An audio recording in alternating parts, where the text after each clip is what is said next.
أعوذ بالله من الشيطان الرجيم. بسم الله الرحمن الرحيم. والتين والزيتون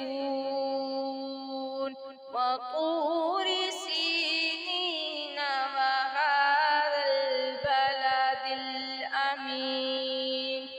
لقد خلقنا الإنسان في أحسن تقويم ثم رددناه أسفل سافلين إلا الذين آمنوا وعملوا الصالحات لهم أجر غير ممنون. فما يكذبك بعد بالدين. أليس الله بأحكم الحاكمين. صدق الله العظيم.